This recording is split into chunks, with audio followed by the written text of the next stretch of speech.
This is Atomic Shinobi, and today I'm going to narrate second part of What If Naruto Was Hinata's Wild Pet.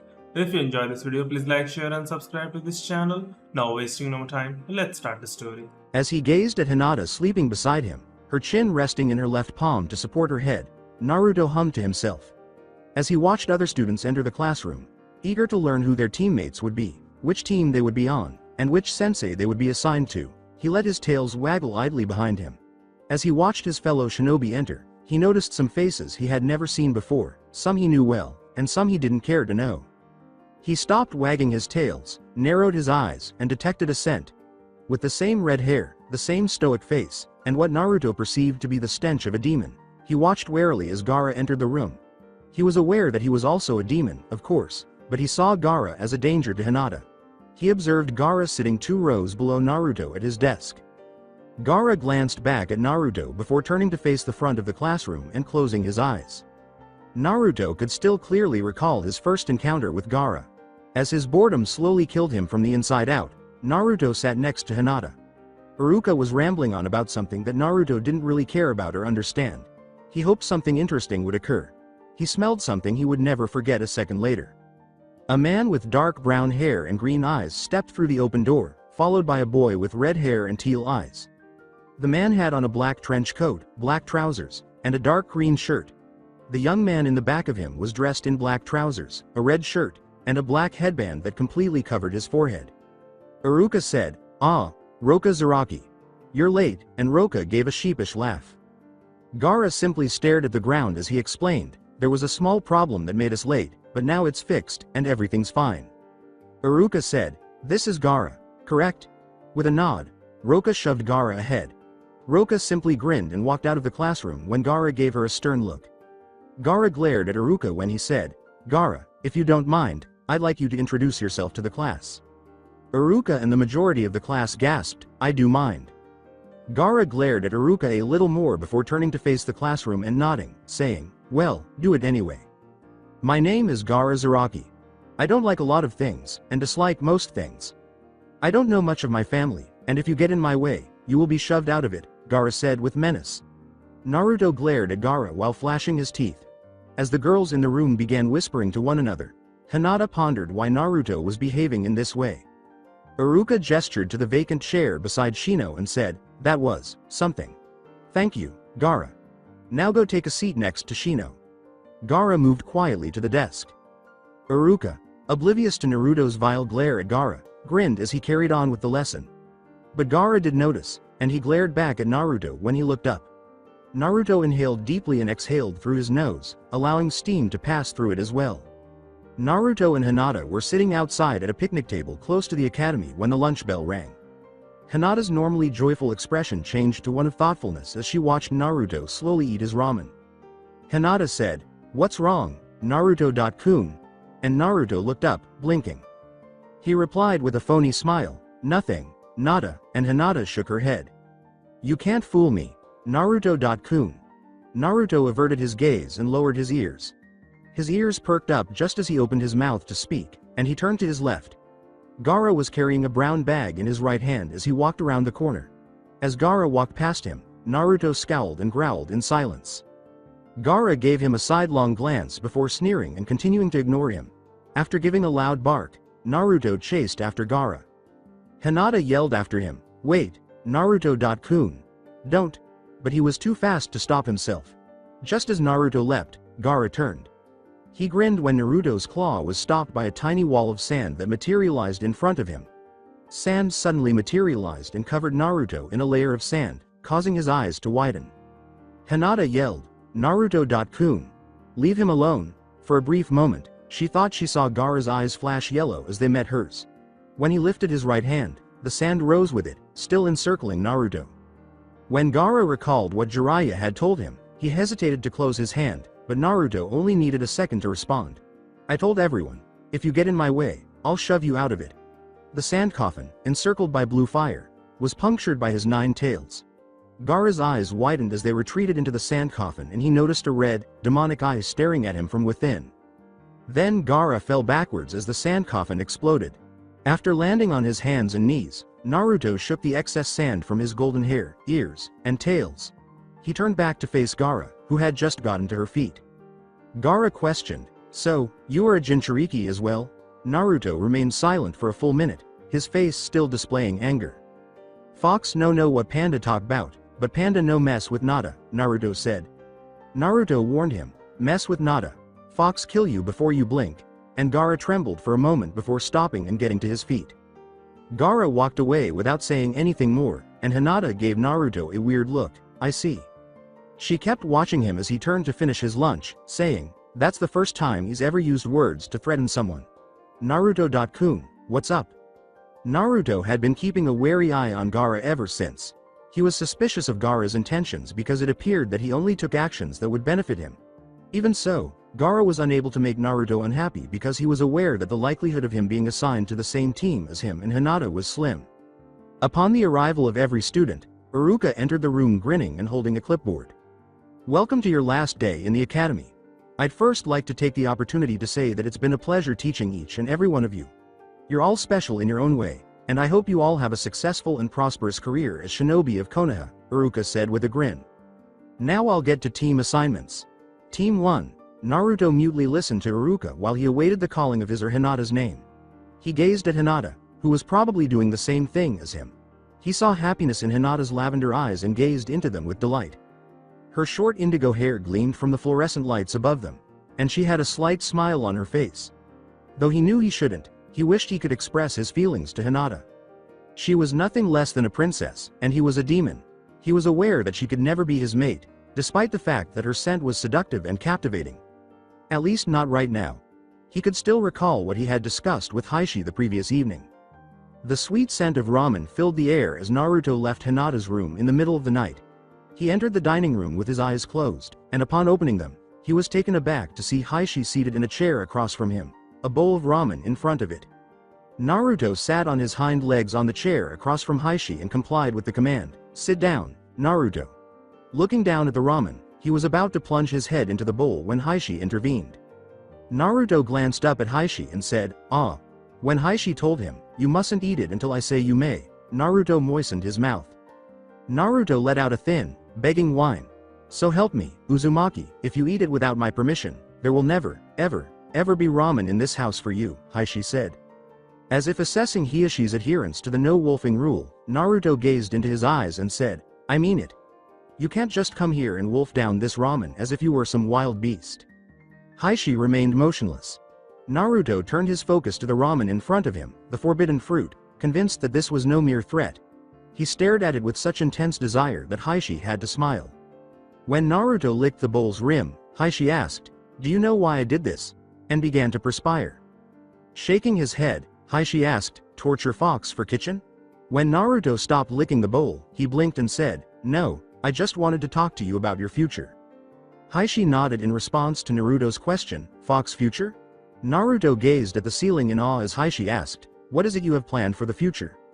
"Future, Fox future," he grinned while exposing his teeth and closing his eyes. Heishi blinked and said, "To be alpha." Once more, Naruto glanced down at the ramen. According to Naruto, Fox tell you one thing, though. No ancient people boss Fox around, that for sure, he said casually. Naruto blinked, asking, "What about Hinata?" "Nada? Fox no Nada's future." Heishi shook his head in response to Naruto's perplexed response. Naruto looked up at Heishi in astonishment and then down with sorrow. "I want to know if Hinata's involved in your future." Heishi watched Naruto's words and gestures as he said solemnly, "Nada no in Fox future." He asked, "What do you mean?" and Heishi thought he saw Naruto's heart break. When asked, "Fox no good enough for Nada," Naruto replied. As Naruto went on, "Nada princess, Fox demon, make no sense." Once more, Naruto looked up at Heishi in surprise as he asked, "So is that why you want to be alpha?" He nodded and gave a slight smirk. Naruto firmly stated, "Fox want to be alpha so Fox can protect family," before blushing. Naruto added softly, "To make Nada happy, be good enough for Nada," and Heishi gave a nod. "I see. And Fox no stop till Fox be alpha." Naruto blinked as he watched Hinata sit up straight and her eyes widen. "Hyuga." Iruka paused for a moment, then shook his head and went on, but Naruto kept blinking. Naruto grinned and said, "Naruto Uzumaki." He was certain that he and Hinata had been called, but he was unsure of what had transpired, Naruto slammed his head against the desk in front of him and let out distorted sobs as he said, "And Gaara Zaraki." Naruto asked himself, "Why Fox? Why Nada?" And Hinata placed a consoling hand on his head. After saying, "It's going to be okay, Naruto-kun," she began to play with his ears by slowly putting her hands there. Before he caught himself, Naruto purred softly and melted in her hands. But he was powerless to prevent the smile from spreading across his face. "Your sensei will be Yamato." Naruto and Hinata were busy with their own activities and were unaware of the name of their sensei. Gaara simply shrugged off his sensei's name, not giving it any further thought, despite being a little annoyed by his chosen teammates. Hinata assumed they were Team 7, but Naruto was once again unaware of what was being said around him. "Team 8, he said. Sakura moaned as the realization that she would not be with Sasuke set in. "Will be Kiba Inuzuka, Sakura Haruno, and Shino Aburame. Your sensei will be a recently promoted Junin, Kurenai Yuhi."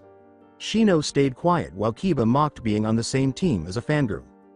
"Team 9 is still active, so we will continue to Team 10, which will consist of Choji Akamichi, Ino Yamanaka, and Shikamaru Nara, under the guidance of Asuma Sarutobi." Iruka flinched at the volume of Ino's voice, asking, "What?" Iruka remarked, "Calm down, Ino.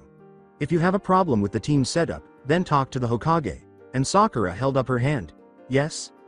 Sakura said, "What about Sasuke-kun?" and Iruka grinned. Iruka proudly stated, "Because of Sasuke's unique situation, the Hokage has decided to have him be the apprentice of Konoha's very own Kakashi Hitaki." Sasuke grinned as his fangirls applauded. A moment after everyone nodded, the bell for lunch rang. "Now that we're done with team placements, the bell for lunch should ring soon. When you're done, return here and wait for your sensei." Leaping from his chair, Naruto scratched the back of his ear. Naruto said, "Nada bring ramen," and Hinata laughed and nodded.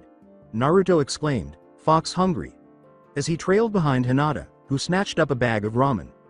Hinata abruptly stopped as they were ready to leave the room to turn to face Gaara, who had chosen to eat his lunch in the classroom. Naruto said, "What wrong, Nada?" and Hinata gestured to Gaara. Naruto gave a fierce shake of his head when he turned around and saw who she was referring to. He yelled, "No. No way," and Hinata gave Naruto a serious look. Naruto remarked, "Nada no fox no like panda," and Hinata shook her head. She said, "It doesn't matter, Naruto-kun. He's our teammate now, and we have to be nice to him," as she walked over to Gaara. While he remained motionless, Naruto saw Hinata hesitantly welcome Gaara before settling in and conversing with him. Naruto's anger began to well up inside of him after he felt his heart weaken. "Stupid panda," Naruto snarled without saying anything. With a sigh, Naruto approached Hinata and Gaara and sat down beside Hinata, saying, "Trying to take Nada from Fox. Naruto-kun." Naruto flushed as Hinata gave him a joyful smile. As he approached her, he also grinned. Iruka said, "Ah, Naruto, I need to talk to you," as he abruptly materialized and pulled Naruto away. "You wouldn't happen to know anything about blue paint, would you?" Naruto yelled, "Fox no do it, ask Nada," as he and Iruka vanished from the classroom. Nada. After observing their departure, Hinata bit into her cinnamon bun. Hinata looked at Gaara, who appeared to be thinking about something, and said, "Hinata Hyuga."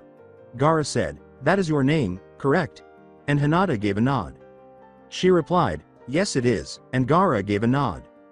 Hinata scowled at this, asking, "And that idiot is Naruto Uzumaki?" "He's not an idiot," Hinata assertively asserted in support of him. "He's nice, sweet, smart, courageous, valiant." Gaara interrupted, "I see," and Hinata turned to face her food. Gaara gave Hinata a look when she asked, "Why don't you like him?" "He attacked me," was his response. "Hinata, that was 2 years ago," she said. "Does it matter how long ago it was?" "He attacked me because he saw me in as threat." "A threat to what? I do not know, but he still sees me as one," Gaara replied. Hinata said, "So why don't you try to convince him that you're not?" And Gaara gazed into her eyes for a long moment. Hinata blushed when he said, "You like him, more than when he asked." Hinata questioned, What makes you say that?" Gaara gave a headshake. "And he's a fox demon, as well, interesting choice." Gaara munched on a sandwich while Hinata's blush deepened. He swallowed his bite and turned back to her. Hinata blinked and avoided looking into Gaara's eyes, saying, "Why choose him? He is a demon, and all demons eventually wreak havoc and chaos." She surprised Gaara by saying, "He's not like other demons." She inhaled sharply and turned to face Gaara. "He'll never be like that. He's too caring and has too kind a heart to do something like that. He's my friend, and I know him like no one else," she said. "That's why I know he won't be like that." Hinata grinned and looked down. "Even if I believed that, I would also consider the possibility that he could slip up and lose control." Gaara looked at her incredulously and said, "I know, but I also know that he would fight until the end to regain control." Hinata laughed to herself as he asked, "How can you put so much faith in him?" She smiled broadly and said, "Because it's like you said. I like him." She looked at him, then turned her head toward him and closed her eyes. "I trust him with my life because he is my friend, and now my comrade, just like you are." Gaara looked up. He said, You trust me?" And Hinata gave him a nod. "Why?" Gaara smiled and kept staring at her in wonder. "Because I have faith in Konoha and its shinobi. And isn't that what faith is about? Trusting and believing in something we cannot see, just something we can feel?" she asked. He considered what she had said as he looked down. Hinata hoped he would be more amiable with Naruto and that she had been heard. When Naruto returned to the classroom after escaping Haruka's hold, Hinata was speaking to him about her faith. Leaning his head against the door, Naruto grinned. Naruto said as he opened the door and walked into the classroom, "Nada has faith in Fox." Hinata gave him a smile as she looked up. "Nada." As Hinata asked, "So, what did Haruka sensei want, Naruto-kun?" Naruto began to perspire. "Fox no. As he climbed on the table and began to eat the ramen, Naruto nodded and said, "Oh well. Eat your ramen. It's getting cold." He raised his gaze to Gaara, and their gazes met. With one pair of eyes flashing a vivid gold and the other crimson red, they glared at one another. Everyone went back to the classroom to wait for their sensei after lunch. The fact that his sensei was the second to arrive pleased Naruto. He had black eyes and short brown hair. Apart from the typical Konoha shinobi outfit, he wore a mask-shaped forehead protector that framed his face rather than the more common forehead protector. Yamato guided his troops to a large, open field used for training. He led them over to a big, two-story cabin on the left side of the field. Even though it occupied at least 1/3 of the training ground's overall area, the field was still roomy. Wondering where the cabin had come from, the genin gazed up in wonder. It didn't resemble any of Konoha's other structures or homes. The three were perplexed because there were many windows but no doors in sight. "Come in." When Yamato touched the front part of the house and a rectangular opening appeared, Hinata, Naruto, and Gaara's eyes widened. When they entered, candles and fluorescent lights were unnecessary due to the windows. They passed the first empty room, which had only wooden walls and floorboards. Yamato instructed his students to sit on the floor. They did so by sitting on their stomachs or in the lotus position. "As you may know, I am your sensei. My name is Yamato, but from this point forward, you will call me Yamato. Sensei, understand?" Everyone agreed. Yamato gave Naruto a ghoulish look and said, "Good.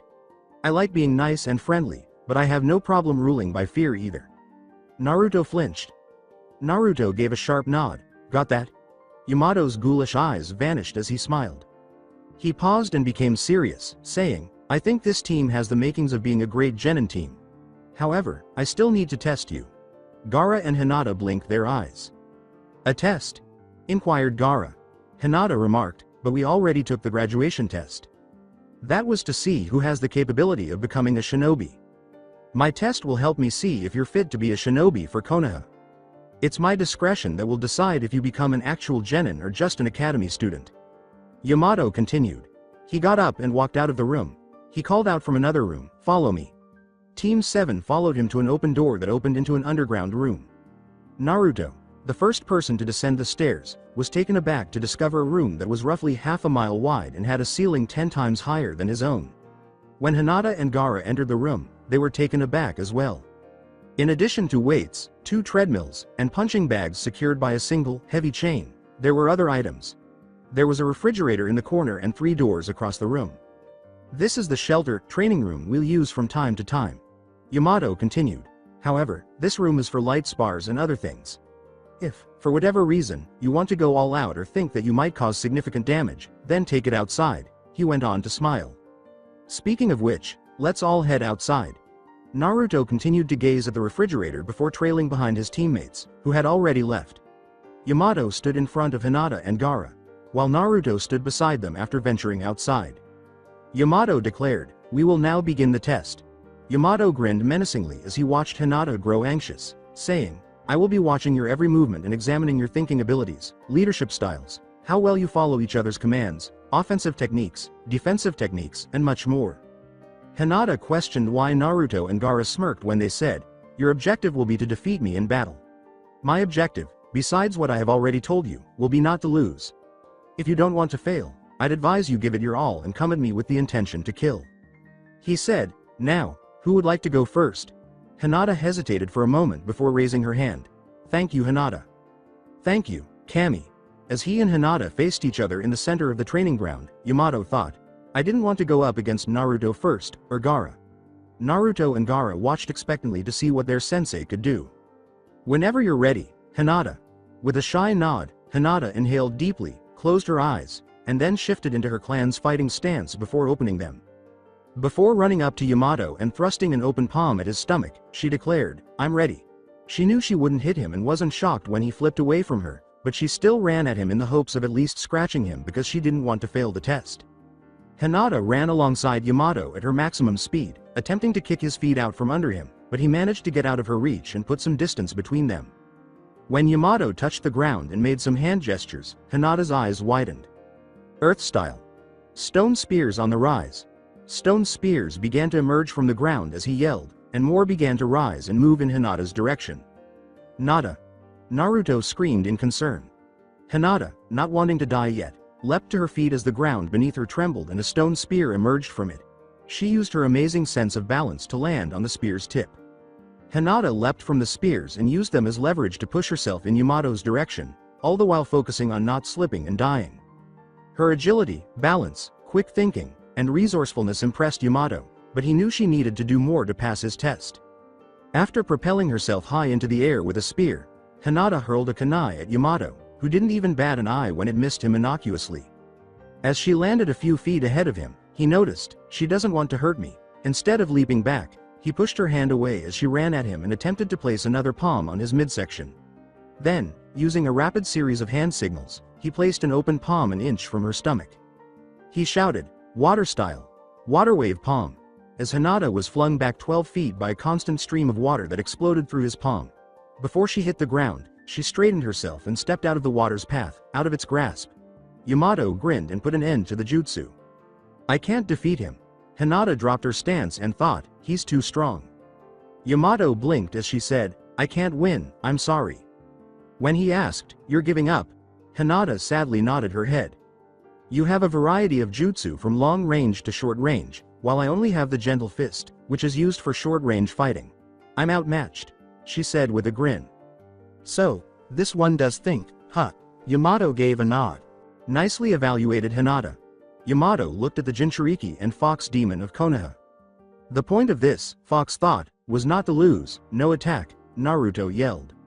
Naruto stepped forward, growling, "I never said I wasn't going to attack, so who's next?" Naruto approached the spot where Hinata used to be and said, "I will." He glanced up at Gaara. Hinata walked over to Naruto and took a seat. Hinata looked at him and grinned. "Nada okay?"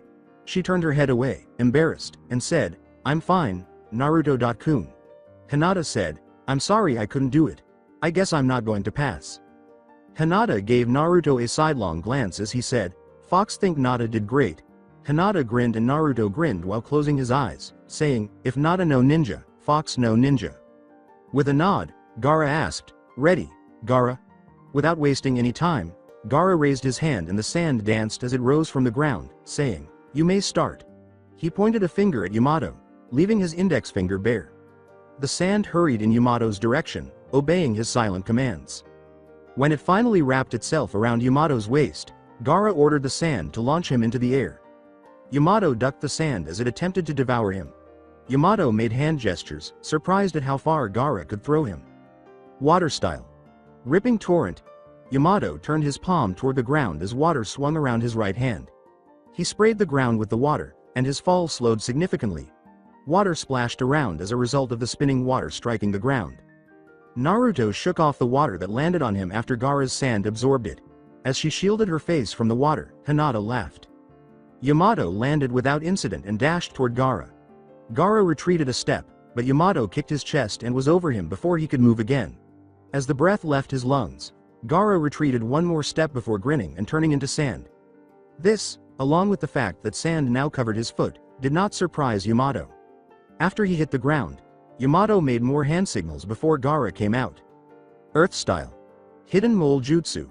Yamato buried himself until only Hinata and Naruto were visible to Gaara, who was hiding among the trees enclosing the field.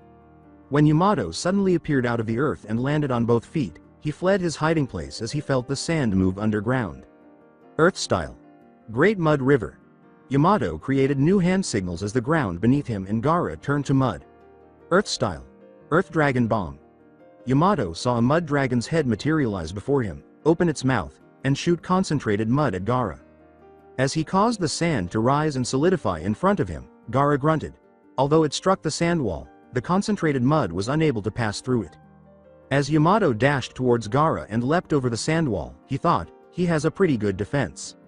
This is my opportunity. With his right hand raised and palm facing the sky, Gaara pondered. Yamato was covered in rising sand. When the sand coffin shrank, Gaara heard a puff of smoke rather than a cry of pain. You said you wanted us to come at you with the intention to kill. Big mistake, he said, half closing his hand. What? He asked as he noticed a piece of wood protruding from the coffin. Before he could realize it, he was pulled into the earth, revealing only his head. Yamato knelt down in front of Gaara and said, that was the headhunter jutsu. He got to his feet and grinned down at Gaara. Gaara sneered as he dug himself out with his sand. Nice try. Naruto cautiously stood in front of Yamato, who was a little tired but chose not to display it, and he walked back to his spot on the sidelines. Naruto nodded and gave a low growl, saying, you're their last hope, Naruto. Beat me and I might consider giving each of you a second attempt at the test.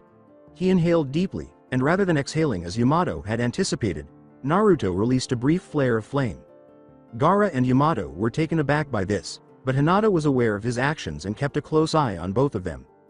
Gaara turned to face Hinata as she said, he's going to take this seriously. Gaara asked, what makes you say that? But Hinata didn't appear to hear him. She couldn't take her eyes off Naruto. Naruto nodded in response to Yamato's question, are you ready? Before Yamato saw Naruto approaching him, he prayed, Kami, please don't let him lose control. He jumped to the left and right, closing the distance between them as he did so. As he watched Naruto rear his left fist back, Yamato remarked, you're a lot quicker than the other two. Yamato leapt back before it struck his face as he swung it down. When one of Naruto's tails seized his neck and tossed his to the side with ease, resembling a rag doll, he gasped. He landed and looked up to see Naruto sprinting toward him. As Yamato made the decision to stop the same thing from happening again, he reasoned that if he continued, all he would do was exhaust him and possibly cause motion sickness. He made hand signals and then put his hand on the ground. Earth style. Rising stone spears.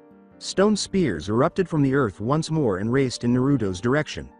To Yamato's surprise, Naruto surrounded himself with a red, orange fire and exploded through the stones, which appeared to be made of loose sand, rather than leaping over them. Naruto yelled, Fox fire! Headbutt! As he materialized in front of Yamato and nearly slammed his head against Yamato's chest. But Yamato sidestepped the blow and sent Naruto reeling back with a kick to his exposed left flank. He saw that his shoe instantly caught fire when he touched the fire. Yamato hurriedly removed his shoe and saw it burn to a crisp in less than a minute. Yamato muttered to himself, that's interesting. He also noticed that the grass beneath Naruto turned as dark as night with each step he took. With his arms encircled by flames, Naruto yelled, Fox no done, Fox fire, Fox wings, and dashed toward Yamato. When Naruto managed to strike Yamato's midsection with his arm, his eyes widened. Before the flames could consume him, he rolled back and swiftly took off his Junin vest. Naruto's eyes flashed blood red, and then he growled and shook his head while gripping it with his right hand. Yamato questioned impatiently, damn it Naruto, are you trying to get me naked? His black shirt, pants, one shoe, and a forehead protector were all he had left. As the fire that surrounded him went out and was replaced by green fire, Naruto grinned. Naruto charged Yamato once more, saying, Fox no need that fire. When the grass beneath Naruto didn't burn, Yamato's eyes widened. Naruto only ran over the grass, pressing it against the ground. Yamato noticed no change other than an increase in speed. Gaara exhaled, and Hinata gave a small giggle, incredible. Gaara shook his head when Hinata said, He's starting to have fun. In an attempt to confuse Yamato, Naruto began to circle him while kicking up dust and leaving a trail of it in the air. But Yamato appeared more amused than perplexed. Following a brief series of hand gestures, Yamato slammed his hands together. Earth style. Planet splitter. Naruto saw the ground beneath him split, forming a wide, sharp chasm. Naruto landed on his hind legs after falling into the chasm. He noticed that Yamato was preparing to shut it down. Naruto bounced out of the chasm before it could crush him, his body strengthened by the green fire. Earth style. Earthen corridor.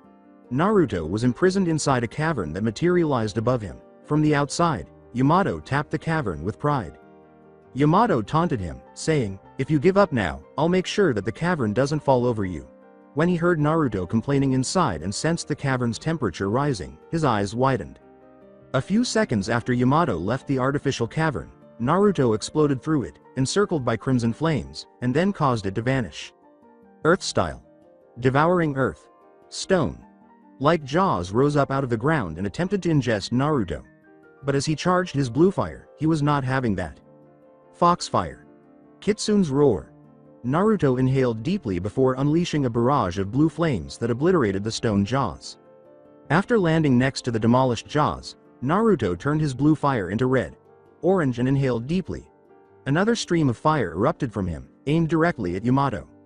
With a curse, Yamato transformed his left arm into a block of wood, grasped the fire, and threw it back. He wanted to preserve that small bit of knowledge for later because no one witnessed him employing the wood-style jutsu due to the fire. When Naruto saw that it was moving in the direction of Gaara and Hinata, he leapt away and would have attacked Yamato again. Yamato saw this, too, and cursed his ignorance. He was about to stop it by calling forth wood, but he was taken aback when Naruto suddenly materialized in front of them. Hinata and Gaara were taken aback by his speed and questioned what he would do. "Nada, Panda, stand back." Together with the fire aimed at him, their response was Naruto sucking in the air surrounding him. When he was done, he burped and sighed happily, swallowing the fire like water. Yamato said, Impossible," with a look of shock on his face. Naruto ran at him after he had finished digesting the fire and began attacking Yamato wildly, slashing out with kicks, tail strikes, claw swipes, and even the occasional headbutt. Although Yamato avoided most of it, he still sustained a few minor scratches. He cursed in his head as he began to feel tired. Yamato ducked as Naruto leapt and attempted to kick his head. Yamato was nevertheless shaken from the inside by the way the wind changed after the kick. Naruto lifted Yamato into the air by grabbing his arms and legs with his tails. An additional tail materialized in front of Yamato's chest and straightened out, seemingly prepared to stab him. Yamato grinned as Naruto said, "Give up." As his arms and legs turned to wood and whirled around the tails holding it, he uttered the words, "Give up. But I have the advantage now." As his extra tail pierced Yamato, Naruto swore. However, Yamato also turned into wood rather than bleeding. Hinata and Gaara both gasped. Hinata stutteringly said, A wood clone?" Without naming anyone, Gaara questioned, "He's using wood-style jutsu?" The wood fragments slithered down his tails, trapping him like rope, and Naruto snarled. As he reverted the green flames to the red, orange ones, he let out a growl, but the wood fragments refused to turn to ashes. "What?" Naruto growled as the wood fragments extinguished his fire. NRRGH, Naruto fought against his captivity, but Yamato smirked and released Naruto when he emerged from his hiding spot. Yamato said, "You're an interesting one, I'll give you that." Naruto scoffed as he looked up at him. Yamato shook his head and turned to face his other two charges. Fox won that. Then Hinata and Gaara approached Naruto and said, "Huddle up. I'm going to tell each of you your results." When Naruto saw Hinata approach him, his tails waggled with excitement. He felt as though he was on cloud 9 as her aroma filled his nostrils. Yamato grinned as his team took their place in front of him. Hinata, Naruto, and even Gaara blinked when Yamato said, "The first thing I'd like to say is, you pass." Hinata and Naruto both said, "What?" at the same time. Yamato shook his head when Gaara stated, "We didn't pass the test." Gaara started to perspire when Yamato said, "That was just an incentive. I just told you that so you'd give it your all instead of just part of it." An inducement? Hinata pondered. Naruto snarled at Yamato as Hinata remarked, "An incentive? That was kind of cruel. You told us that you'd send us back to the academy if we failed your test. I was afraid that I'd fail." He inquired, "Did you give it your all?" Yamato nodded his head in agreement with Hinata's statement, kind of. I already knew I wasn't going to hit you, but I at least had to try. Yes, you did, which is why I won't send you back to the academy. You knew you were over your head, but instead of giving up right away, you tried and then you gave up. I don't want a hero in my team, just smart shinobi. He replied. In addition, he said, I saw that you have a remarkable sense of balance, agility, resourcefulness, and have a smart mind. Hinata blushed at the praise. If I'm not around, I want you to be this team's leader. She made a deep bow. Yamato turned to face Gaara as she said, I will try my best. Gaara nodded his head as Yamato complimented him, saying, You also have a smart mind, very strategic and resourceful as well. Your defensive techniques are incredible. Yamato gazed at Naruto with weary eyes. You probably have no rational thought in that mind of yours, you have no initial strategy, and mostly likely do the things that first pop into that head of yours. Yamato grinned. But you are quick, incredibly strong, willing to protect your comrades, and you can think on the fly, which is something not most people can do. It's rare when things go according to plan, so it's good to have someone who can think quickly on a team. Yamato was beaming at his entire squad. I'm proud to say that I'm the leader of this genin group and that Team 7 is now official. Naruto grinned silly, Hinata grinned joyfully, and even Gaara grinned, albeit subtly. Naruto's tails wagged joyfully behind him as he said, That's it for today. Meet here tomorrow for our first team training, and afterwards, we'll see if we can take on a few missions. Naruto scowled at Gaara when he said, Can't you keep your extra appendages still for even a moment? Naruto yelled, Shut up, and Gaara frowned. Gaara muttered, Don't tell me to shut up. Naruto faced Gaara as he stood. Gaara snarled as Naruto uttered, Fox says shut up. Sand began to rise from the ground as Naruto challenged, Fox no, afraid of Panda. Panda wanna fight, then Fox knocked Panda out. Hinata tried to soothe the two by saying, Hey. Hinata glanced up at Yamato and said, Hinata. Watching Naruto push Gaara back away from Hinata and Yamato, Hinata nodded reluctantly, let's let them get it out of their systems. Gaara yelled, Bring it, Fox boy, and used his sand to attack Naruto. As Naruto approached Gaara, he ran alongside, beneath, and over the sand. Naruto raised his left fist and gave Gaara a direct blow to the face. The force of the punch surprised Gaara, and as he turned to face the fox demon, he was shocked to see Naruto use green fire to burn Gaara's sand before he began to eat it. He essentially breathed it in before it engulfed him. Naruto then sneered as he caused his fire to go out, saying, Fox feel good now. As he ran at Gaara once more, Naruto remarked, Fox no need fire. But Gaara suddenly materialized a fist out of the sand and struck Naruto in the face, knocking him back. He was repeatedly slammed to the ground by another batch of sand that moved behind him and caught the base of his tails. Hinata nodded in response to Yamato's question, He eats fire. I thought he just absorbed it, but he eats it?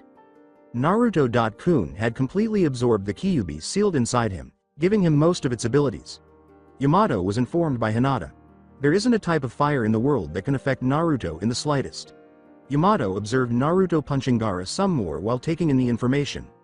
He is completely unaffected by fire, he can produce his own fire, and even consume fire. My father told me that his lungs produce the fire and use it to help him digest the fire. He's an amazing person, but he doesn't like to show off this ability. It makes him feel even more like an outsider than he already does. Hinata was beaming. Yamato gave her a look when she said, But he's willing to use it if it means he can protect me. Hinata shrugged her shoulders and said, Wait, you said he completely absorbed the Kyuubi and its abilities. What else can he do? Besides the ears, tails, healing ability and the sharpening of all 5 senses, there's no telling what else he's capable. Naruto.kun is just simply amazing. Hinata smiled broadly. Naruto leapt over Gaara and landed behind him, roaring. He grabbed Gaara by the arms with his tails and threw him into the air. Naruto leapt after him, sprang up next to him, and whirled, reaching out with his right leg. Gaara's head made contact with it, and he shot straight down. Gaara felt nothing but the softness of his sand when he crashed, not pain. Naruto threw himself on top of Gaara and slammed his feet into his stomach, yelling, Fox got you. The air was forced from Gaara's lungs, and he coughed. Using his right hand, Naruto lifted Gaara until he was off the ground and then released him. Naruto spun before his body touched the ground, and all 9 tails attacked Gaara, striking his stomach, face, top of head, under chin, back, arms, legs, and every other part of his body in a random order. His attack was so swift that it appeared as though Naruto was attacking Gaara with 20 tails. Naruto turned once more and sent Gaara reeling back by driving his foot into his stomach. He rolled until he stopped, and he was breathing heavily at that point. With icy red eyes, Naruto declared, "Naruto is alpha in pack after sensei." He hesitated, adopting a reflective expression, and then his eyes turned a gentle shade of blue again. He approached Gaara and knelt down on top of him. He took Gaara's hand and lifted him up, saying, "Fox doesn't want to fight Panda anymore. Panda is a member of the pack, and Fox doesn't want to hurt the pack." Gaara looked at Naruto in shock as he said, "Fox want Panda to be friend." Once more, Gaara was taken aback by Naruto's statement. Besides, Panda kinda like Fox but no demon. This was the same demon who easily and ruthlessly used his tails to attack him and easily breached his defenses. He was now proposing a kind of truce. "Naruto's right," Yamato remarked as he approached the battered men with Hinata. "This team will be more efficient if we work together," Yamato stated. Gaara gave Yamato a quick glance before getting up and leaving. As he watched Gaara leave, Naruto remarked, "Panda need time to think." Naruto closed his eyes as the cool, gentle breeze blew through Konoha on that sweltering day. Hinata said, "I'm so glad you're okay, Naruto-kun." Naruto turned to face Hinata and grinned without even opening his eyes. When Naruto smelled Hinata's sweet scent, his smile grew wider and more joyful. He could not get enough of her scent, and it was intoxicating. She flushed at his loving gesture as he leaned in and rubbed his cheek against her leg. As he made his way to the two-story cabin, Yamato uttered the awkward words, "Well, I'll be heading in now." Looking back at Hinata, Yamato said, "Excuse me, Yamato." "Sensei?" She said, "Why don't you live here?" And Yamato considered it. Before entering the cabin and shutting the door, he replied, "I guess." Hinata stammered, "Let's go, Naruto-kun." Naruto nodded, but he was perplexed as to why. Additionally, he pondered why her scent had intensified. When Hinata arrived home, she sighed and immediately sat down on her bed. Naturally, Naruto followed her as usual, but he suddenly appeared a little hesitant to approach her. Indeed, as soon as he entered the room with her, he hurried to the corner and curled up on the floor, facing away from her, with his tails protecting the rest of his body. Nervously, Hinata watched him, wondering what was wrong. Her curiosity finally got the better of her, and she made the decision to simply ask him. Her voice made Naruto shudder and curl up even more. "Naruto-kun, is something bothering you?" he asked. "For example, Fox scared of Fox," he said. Hinata was suddenly perplexed. "What do you mean? Do you mean the red fox?" she inquired. Hinata saw that his head shook even when he covered it with his tails, indicating to her that this was not the case. When he muttered, "Fox isn't scared of red fox. Red fox dead. Fox scared of yellow fox." Hinata smiled subtly and continued, "Fox has a problem, and Fox, afraid Fox might hurt Nada." After saying, "Naruto-kun, don't worry, I know you'd never hurt me," she stood up and approached him, saying, "Please tell me what's wrong. I'll do my best to make it better." Naruto shook his head once more. "No Fox no ready to tell Nada. Fox too scared," he replied. "Nada promise no leave Fox when Fox ready to tell her problem." "Fox scared right now, a lot?" he asked, turning to face her while she was still lying down, and Hinata nodded. She moved his head to her lap, rubbed his ears, and put her arms around him, temporarily ignoring her insecurities. "Don't worry, Naruto-kun. I promise I won't leave you. You're very precious to me, and I'm sure that when you're ready to tell me what your problem is, we'll find a way to make things better. After all, I have problems I'm not ready to talk about with you too," she said with a blush. When he raised his large, hopeful blue eyes to her, it grew darker. Hinata thought he was much cuter when he smiled. Then he nuzzled her lap. "Fox promise Fox stay with Nada when she tell Fox her problem, too. Fox always keeps promise, and Nada precious to Fox, too," he spoke. He let out a satisfied sigh as Hinata combed his golden hair with the fingers of her right hand and messaged one of his golden, black, tipped ears with her left. As Hinata discovered his sweet spot at the base of his ear, he trailed off, "Can Fox stay like this for a while? Fox feel cozy like this?" Hinata nodded and giggled. They remained that way for hours until they both went to sleep, each having a happy dream about the other. When a roar reverberated throughout Konoha, its residents halted their regular activities to look for the source. An even louder roar followed its predecessor, sending a chilling shiver up and down their spine. A fierce wind blew across Konoha as black clouds roamed the clear skies. Everyone was terrified when Naruto ripped a man's head off his shoulders with one of his tails and hurled it at a teenager who was 6 years older than him.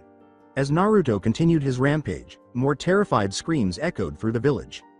When a woman tried to flee, he leapt over her and landed in front of her. He then thrust his right claw through the woman's chest while it was engulfed in green flames. He eyed the heart, then crushed it in his hands with a menacing smile. After falling when Naruto took his hands off her chest, the woman was hauled up by 2 of his tails, torn in 2, and flung to the villagers who were walking by. Naruto looked around as Chunin and Jonin surrounded him, but all he could do was smile savagely. Red flames engulfed his arms as he raised them in the air, then slammed them down. A tidal wave of fire loomed over the Chunin and Jonin as the flames surrounding his arms spread outward. Because the shinobi's reaction was too slow, the flames ate them whole and turned them to ashes. The demonic fire caused surrounding buildings to catch fire, which then spread to nearby buildings. Soon, the homicidal fox seemed to be suppressed by Anbu. But Naruto was ready because his nose had long warned him of the Anbu's movements. He patiently awaited the Anbu's attempt to capture him, and Naruto struck when they were tired of him. Naruto quickly spun around, his tails outstretched, igniting blue flames. Naruto and the Anbu were completely engulfed by a tiny tornado of blue flames. Naruto and the wind. Dancing ashes were all that were left when the tornado stopped. Unquenchable bloodlust. Naruto's red eyes scanned the area. He followed his nose as it led him to the more populated part of the village because he didn't notice anything moving. A tiny figure emerging from the darkness stopped him. In an attempt to stop Naruto, a girl with indigo hair spread her arms and legs wide. Before a bestial and primordial gleam emerged in his red eyes, Naruto gazed into the girl's lavender eyes with a faint sense of recognition. Before Naruto was blasted back, the girl closed her eyes and started crying as he charged at her. Before he hit the sidewalk, he straightened up and saw a man in a fighting stance, which he assumed to be the girl's father. His icy silver eyes had no effect on Naruto's desire for blood. It actually made him more bloodthirsty. He was challenged by this man, who questioned his right to do as he pleased. Naruto leapt to his new target and, when the man blocked it, he brought down a claw with enough force to split the earth beneath him. Naruto had enough time to headbutt the man in the chest as he stumbled back. The man's own skill and experience caused him to stop after soaring through the air. Trying to fill his lungs with the air Naruto had taken from him with the headbutt, he panted. Disregarding the girl, Naruto leapt over her and made his way directly to the man, who ducked under Naruto's claw swipe and assumed his fighting stance. As Naruto's power began to wane, the man beneath him began to prod his body ceaselessly. Naruto surrounded his body with blue flames to prevent the man from poking him, causing him to leap away as he examined his wounds. The flames sizzled and burned the man's fingertips, and an unfathomable pain stung his nerves. Naruto grabbed the man's head with his blue-flamed hands and used brute force to squeeze it like a glass ball under an elephant's foot, causing his world to black out. Naruto felt a delightful chill as the man's blood splashed over his golden ears and tails. The man's body was then consumed by the blue flames and turned to ashes. As Naruto turned to face the girl, more tears fell down her cheeks as she was shaken by the scene's brutality. With his eyes fixed on the girl, Naruto grinned, his teeth dripping with saliva. The girl's already wide eyes widened even more as the blue, white flames encircled his body. The girl stepped back, and Naruto stepped forward. Before she lost her voice, the girl begged, "Th. This isn't Y.U. NN Naruto. K.Kun. Page please. S. Stop." She retreated one step while Naruto advanced two. Naruto slammed his right hand down on the pavement, causing it to shake and causing the girl to lose her balance, using the strength bestowed upon him by a chakra beast. In the blink of an eye, Naruto was over her, and she fell, looking up in terror. Naruto erected two of his tails over the girl's heart after lighting them with pure white flames. As Naruto pulled it back and allowed it to charge at her, she closed her eyes. She looked up to see Naruto sobbing, his blue eyes brimming with sorrow, as it came to a halt just inches from her heart. Before the tails entered the girl and splattered her blood all over the place, Naruto only uttered, "Not fox. Not fox." With a shout, Naruto woke up and turned to face the world. He was beneath the tree beside the koi fish inhabited pond outside the Hyuga compound. His heart pounded and cold sweat trickled down his face. His breath showed as he panted into the chilly December night air. His blue eyes gazed sorrowfully and fearfully at the moon. Compared to before, the dreams were becoming more frequent and detailed. The nightmares worsened 3 months ago after he and his team passed Yamato's test. He used to get it no more than once a week. They arrived every 3 days in pairs during the second month. He only had one restful night's sleep this month. Though he occasionally wished they were, the nightmares weren't always about him killing. Last week, he had a dream in which a group of men surrounded him and killed him. They were dressed in red clouds and black cloaks. That was the only characteristic that made them recognizable. Naruto wasn't even able to sleep that night because of all the things they did to him. Naruto calmed his heart by splattering water in his face. The cold night air did not cause his body to tremble. Heishi was staring at him when he turned around. He was standing with his arms folded across his chest, having just crossed the threshold of the door. With a sigh, Naruto approached him and stopped inches from Hiashi's feet. Naruto nodded his head and turned his head away as he said, "You're out pretty late." He wished he knew why he always woke up next to the pond every night and why he always had an animal's corpse in his hand. Heishi asked, "Was that you who screamed?" And Naruto nodded once more while continuing to avoid looking into Hiashi's eyes. He said, "What's wrong?" And Naruto shook his head. Naruto replied, "Stupid dream." Heishi nodded his head slowly. Naruto nodded his head and entered the compound, saying, "Come back inside, you and Hinata have to go train in the morning." Naruto said, pausing to hear Hiashi's next words. Naruto glanced at Heishi for a moment before nodding and heading back to his room, saying, "You can talk to me about anything." He turned the corner, and Heishi sighed when he was out of sight. Heishi entered the compound, shut the door, and made his way to his bed, saying, "He's sure an odd one." As Hinata and Yamato watched from the porch of the cabin, Naruto and Gaara engaged in a light sparring match, practicing each other's attacks and defenses. The sun was shining brightly outside, and the only blemishes in the sky were caused by Naruto's fire. Naruto and Gaara chose to spar instead of unwinding as Team 7 took a break after a morning of missions and training. Naruto leapt and landed on top of the mound of sand as Gaara's sand lifted from the ground to ensnare his left leg. Gaara secured Naruto in place by allowing him to sink into his sand. Once in position, the sand began to encircle Naruto until his whole body was hidden from view. As Naruto scratched at the sand, it began to solidify, allowing for only minor abrasions. Naruto's lack of sleep was beginning to catch up with him, and he grunted as his vision became blurry. The sand coffin was gradually getting smaller, but he hardly noticed it. Naruto's tail started to scrunch up against the sand walls, and he felt claustrophobic. He was starting to drift in and out of consciousness when his most recent nightmare flashed into his head. Tears streamed down his cheek, and the only sound he heard was the splash of blood. His hands were dripping with innocent blood, the blood of the girl he dreamed about and his caretaker. As his eyes turned a deep crimson and his whiskers thickened, Naruto's eyes snapped open, and a growl reverberated through his throat and out of his open mouth. "Fox no do it," he yelled, trying desperately to get his mind straight. Yamato and Hinata stood outside the sand coffin, watching with caution as it began to vibrate violently. Naruto leapt up to Gaara and thrust a tense claw forward, emerging from the burning sand. Before Naruto's left claw could reach Gaara, it reacted by leaping up and catching Gaara's sand. Naruto released his imprisoned claw, swung his tail across the sand, growled once more, leapt back, and charged once more. When Gaara saw Naruto's twitchy movements and irregular breathing, he said nonchalantly, "Calm down." His eyes appeared crazed and vacant, insane and filled with bloodlust. When Gaara noticed that Naruto's demon side was in charge, his eyes narrowed. Naruto growled, conjured a fireball with his left claw, and hurled it at Gaara. The fireball swirled in the air, rose up 25 feet before reaching its peak, and Gaara's eyes widened as he leapt and rolled out of its path to stand up. 30 feet to the left of them, Yamato and Hinata saw the fireball that was going to land, and Hinata tapped Yamato's left arm. Hinata was still staring at the fireball when he looked down. She pointed to the fireball and asked, "Can you set up a wall or something?" Yamato arched an eyebrow and said, "Facing that way," before complying and erecting a wooden wall. The fireball struck the ground and exploded a second after he had erected the wall. The training ground was inundated with fire as the explosion shook the ground. Hinata appeared relieved, but Yamato's eyes were wide. The fire moved over into the side of Gaara, and sand rose behind it. Naruto stood in the center of the fire, and Gaara kept staring at him as though nothing had happened. Gaara looked around and noticed that the grass and trees were starting to turn to ashes from the fire Naruto had started. Before he could take action, he witnessed Yamato make a few hand gestures.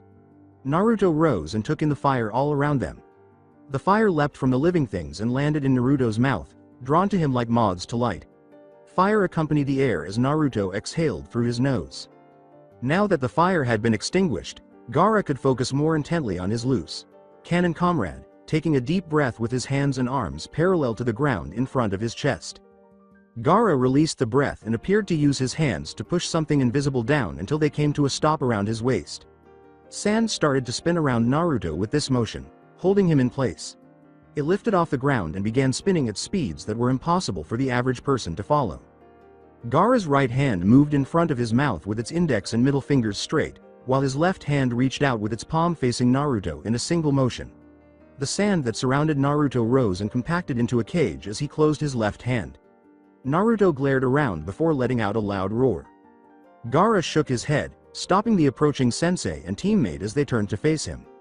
As Gaara spread his legs, clapped his hands together, and inhaled deeply, Hinata and Yamato blinked and said, "I can handle this." Gaara communicated with his sand by calling forth his chakra. Naruto was surrounded by tightening sand until there was no longer any visible hole. There was only a sand cocoon floating 2 feet above the ground. Then Gaara extended his arms straight, curling his fingers and pointing his palm toward Naruto. As Gaara struggled to keep the cocoon up, the other members of Team 7 could hear her roaring and scratching from inside. Naruto quickly broke through the cocoon, causing Gaara to collapse to his knees and gasp for air. Yamato saw that Gaara's hands were still out and his fingers were still curled just as he was about to take action. When he looked up, he saw Naruto writhing on the ground as if his neck were being attacked by an unseen force. Then he noticed it, a sandband around his neck. Gaara tried to catch his breath and approached Naruto, saying again, "Calm down." As Naruto was deprived of oxygen, Gaara calmly remarked, "This isn't you." He was slowly coming to a stop and his movements were becoming less and less erratic. At last, Naruto's lids were halfway down and his eyes returned to their typical blue color. When Gaara noticed this, he let go of the sand that was around Naruto's neck and knelt next to him. As Naruto began to inhale the air around him with greed, Gaara began, "Get control over yourself." When Gaara heard Hinata running toward them, he got to his feet and vowed, "Next time, I won't stop here." She fell to her knees and held Naruto's head in her arms. She said, "Are you okay?" And Gaara left. Gaara played out as he entered Team 7's cabin and went for a snack, possibly a cookie. "Thanks for calming him down, Gaara." "No, it's okay. I've been itching to do that since I first met him." After observing Gaara's monologue with curious curiosity, Yamato focused on Hinata and Naruto. As Hinata watched Naruto's breathing gradually return to normal, she ran her fingers through his hair. Naruto felt sleep attempting to lull him to sleep as she hummed a tune that soothed him. He looked down at his hands and feet and sat up as fast as he could. He was resolved to remain awake and didn't want sleep to find him. "Naruto-kun?"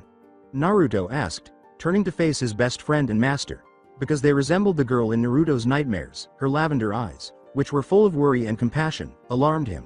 He dismissed it and gave her a fake laugh while grinning. Naruto looked at Yamato and remarked, "Fox okay? Just tired." In an attempt to conceal his weariness, Naruto questioned, "Team 7 still do more missions?" Yamato calculated his current capacity while glaring at Naruto. Naruto shook his head viciously, as if he could shake it off his shoulders, and said, "I'm not sure." Yamato shook his head and Naruto said, "Fox is fine, just a little tired. Fox promise it not to happen again." Naruto grinned and said, "If it happens again." His emphasis was on, "not happen again." After giving a nod, Yamato went in search of Gaara. As Hinata and Gaara made their way to the academy, where the Hokage and Iruka were giving out missions, Naruto trailed behind them. Yamato followed them while keeping a close eye on Naruto. Naruto had been acting oddly lately, he realized. His responses have occasionally been brief and he never has the patience he once possessed. He was difficult to reach, even for Hinata. Although Yamato pondered whether it was a demon thing, he chose to do nothing about it until he was left with no other option. In order to assist Jiraiya in resolving the issue Naruto appeared to be experiencing, he really needed to get in touch with him. Team 7 emerged in front of the Hokage and Iruka after entering the hallway and going through a door. The Hokage said, "Ah, if it isn't Team 7, welcome." While Gaara, Yamato, and Hinata bowed, Naruto remained motionless, waiting for the introductions to conclude.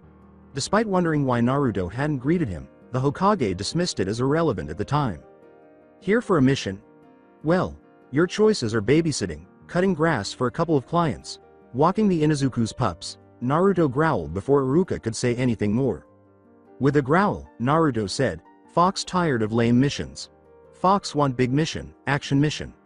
The Hokage and Iruka blinked. The unexpected outburst from their temperamental teammate startled his team. Yamato yelled, "Naruto," but Naruto just scowled at his Jonin sensei.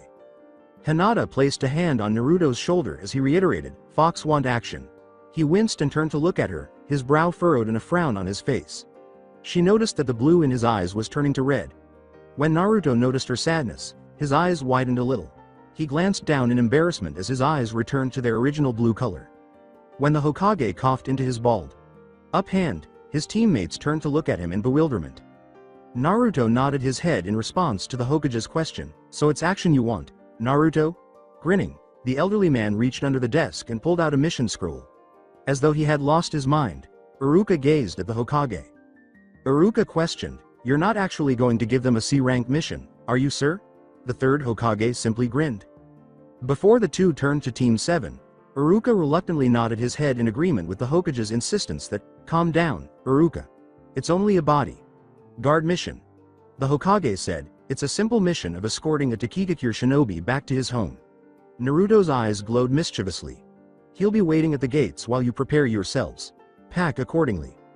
The third Hokage nodded his head in response to Naruto's question, "Fox finally get action mission?" Sitting on his butt, Naruto smirked and folded his arms across his chest. Yamato shook his head and Gaara rolled his eyes, saying, "Finally." Hinata gave Naruto a worried look. "Why are you behaving in this manner?" As Yamato took the mission scroll and Team 7 departed to complete their mission, she pondered. As he walked away, the third Hokage pondered the same thing. While Hinata sat on the bench and played with Naruto's ears, Naruto's head rested on her lap as they waited for their teammates at the gate. Hinata's hands caused his ears to twitch and his tails to sway behind him. Hinata wanted to ask him if something was wrong, but she wanted Naruto to come to her instead of feeling under pressure. She let out a quiet sigh, wishing she could read his thoughts. Naruto yawned and closed one eye after opening it to gaze up at her. He yawned again, longer than the last time, and stepped off her lap to stretch. Shibuki stood aside and recoiled when he caught a glimpse of Naruto's movement out of the corner of his eye, but he chose to ignore him. The main reason Naruto didn't like the guy was that he was a complete coward in every way. If it was a reasonable fear, Naruto would be cool with it, but this guy jumped at anything that moved or made a sound, and, God forbid, did both at once while he was around. Before Hinata noticed Gaara approaching them, Naruto uttered the words, "Panda here." After Naruto added, "Sensei coming too." Yamato suddenly materialized and took a position behind Naruto a few seconds later.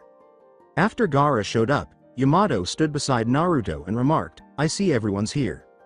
They exchanged glances before turning their gazes away. With Shibuki right behind him, Yamato began to leave the village, saying, "Let's go, we're burning daylight." With Gaara at his heels and Hinata beside him, Naruto grinned as he trailed after Yamato. They had nothing to say, so they walked silently down the trail. Gaara, Shibuki, and Yamato weren't inherently gregarious. Hinata was too preoccupied with her thoughts, and Naruto was too thrilled about the mission. Naruto stayed by Hinata's side the entire journey to Takigakure, making sure he was never too far away from her. He was afraid that he would nod off once more or worse, and he was certain that Hinata would intervene before he could go too far.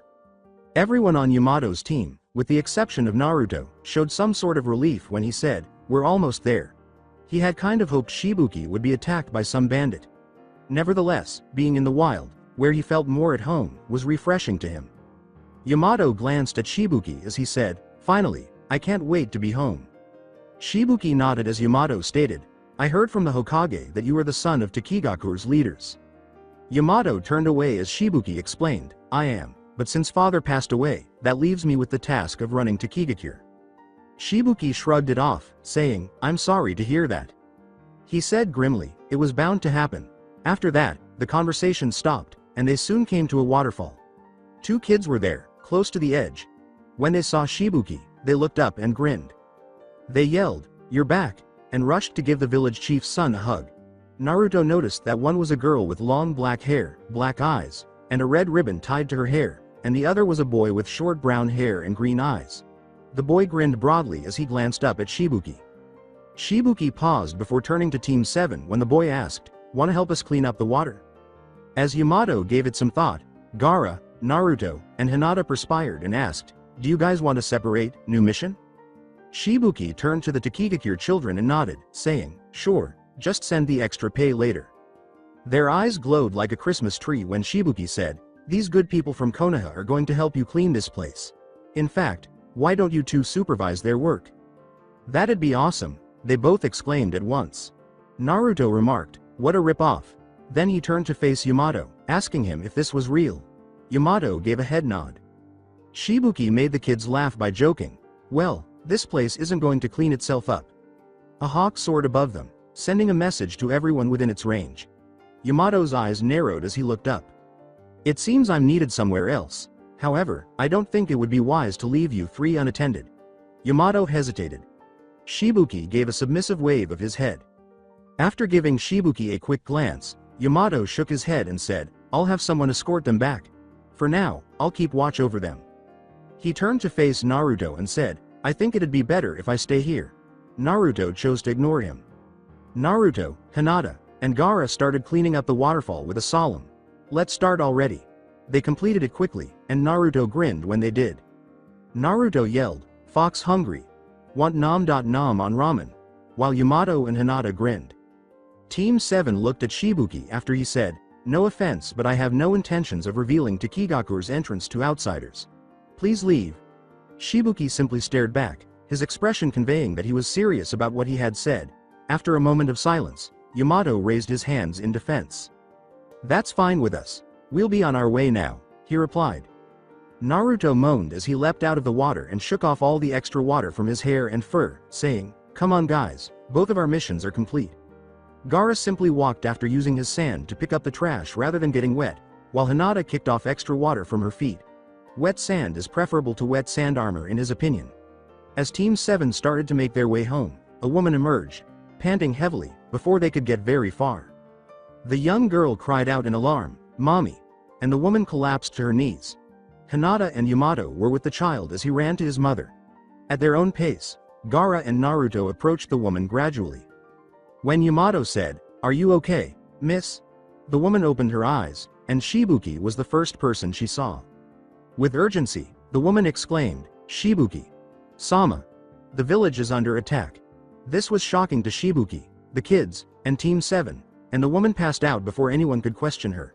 Before the woman began to cry, her child called to her several times. Hinata reassured the young girl, saying, "She's okay, young one." Yamato turned to Shibuki, who was trembling, as Naruto asked, "What we do, sensei?" Shibuki stood and looked around in distress, and Yamato watched.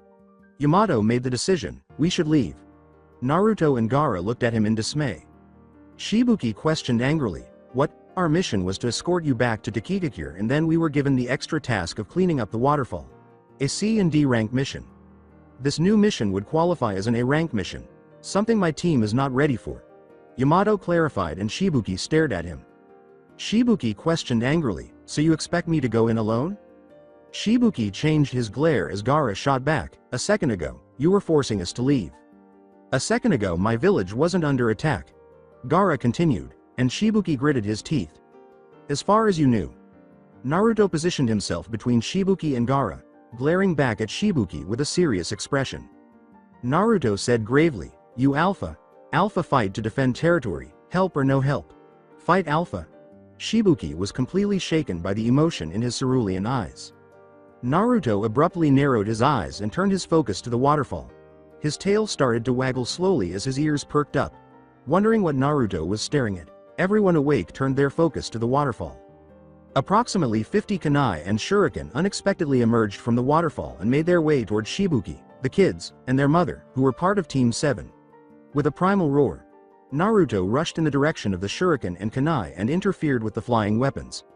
While some managed to get past Naruto, Gaara and Yamato used wood and sand, respectively, to repel the approaching attack. Before 10 silhouettes that turned out to be 10 men leapt out of the waterfall, Naruto declared, "They here." All 9 of them were dressed in the same gray shirt and pants, with a blank forehead protector and a mask covering their faces. With a savage grin directed at Shibuki and Team 7, the 10th man appeared to be the leader. The leader grinned when Yamato said, "I'll venture a guess and say you're the invaders attacking Takigakure." Yamato scowled as the leader questioned, "How do you know I'm not part of Takigaku's patrol squad?" Shibuki pointed a finger accusingly at them as he responded, "Call it a hunch." The man snickered and then burst out laughing, saying, "You can't fool me. You're not a Taki shinobi." The leader shrugged his shoulders and pointed back at Shibuki, saying, "Ah shoot, and I tried too hard to pull it off. Retrieve the pest." Shibuki shivered and winced in terror as he saw the 10 men sprint in his direction. Naruto's body language made it clear that he wasn't going anywhere without a fight when he appeared in the men's path. His claw-like hands were poised to strike, and his legs were outstretched. Yamato commanded, "Don't get involved, Naruto." But Naruto remained motionless. "Naruto!" Yamato yelled authoritatively. That was all it took for the men to hurl shuriken at Naruto. He glanced back for a moment before turning back to face them. His left shoulder was struck by 2, his right leg by another, and his stomach by 2 more. With his arms limp by his sides and his head hunched forward, he leaned forward after bending back. Yamato and Hinata yelled in alarm, "Naruto!" But Gaara just said nothing. Without blinking, 2 men walked past Naruto, but before they could go very far, 2 golden tails extended and encircled the necks of the 2 men.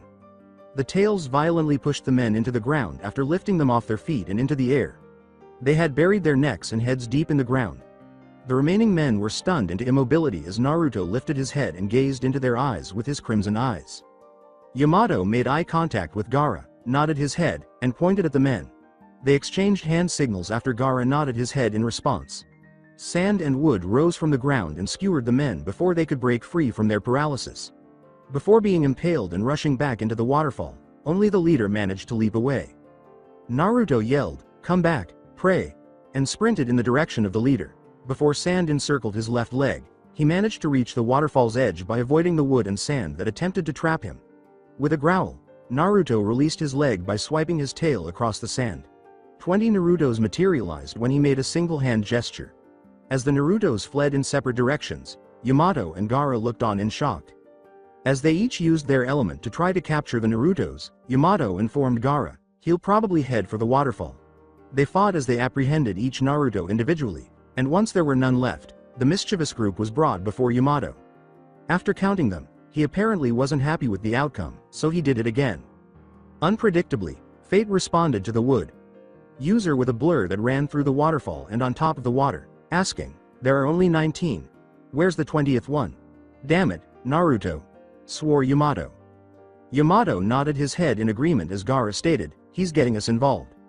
As Yamato, Gaara, and Shibuki looked at her, Hinata remarked, "Naruto.kun was never one to overlook a wrong deed if he could do something about it. It's just like the time Neji.ni.sans sparred with an older member of the main branch. The mother had been relocated by the kids from the sun's rays to the tree's shade." Yamato asked, "What happened?" "My father told me it was a test suggested by some elders to see how well trained some of the side branch members were and if they were capable of protecting the main branch.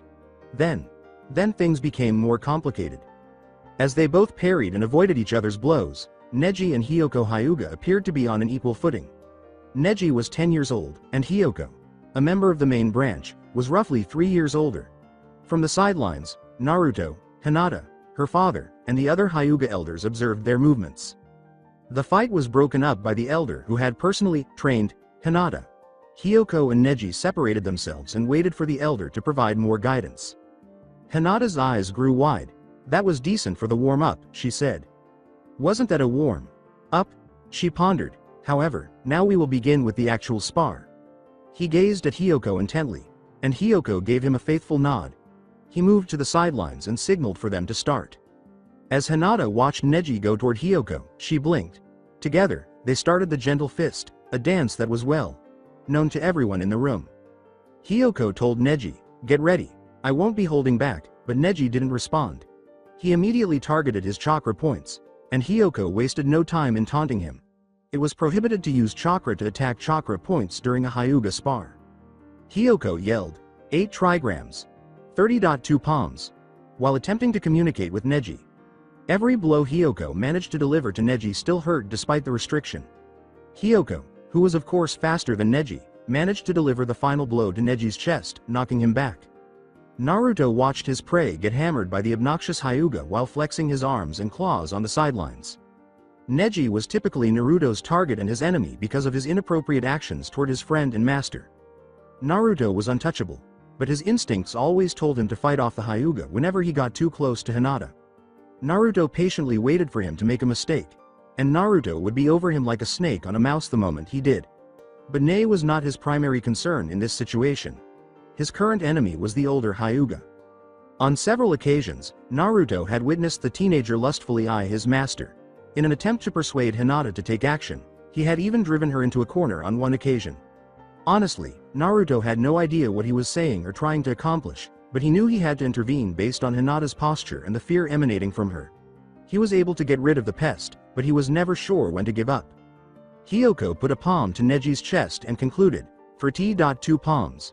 Then, the momentum threw him back, and he landed on his side.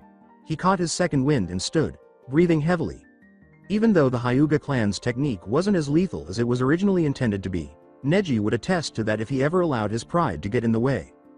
Hyuko ran to him and snatched his feet from under him, his aggression still causing his veins to pound with adrenaline. Hyuko brought down an open palm that was meant to strike Neji's shoulder, causing him to fall and turn onto his side. As the pain shot up his right arm, he struck the ground and flinched back. As Hyuko stepped back from the blow to the face, Neji leapt to his feet and pushed a palm forward, reaching its target. Neji dropped to the ground and struck Hyoko's stomach with his left hand.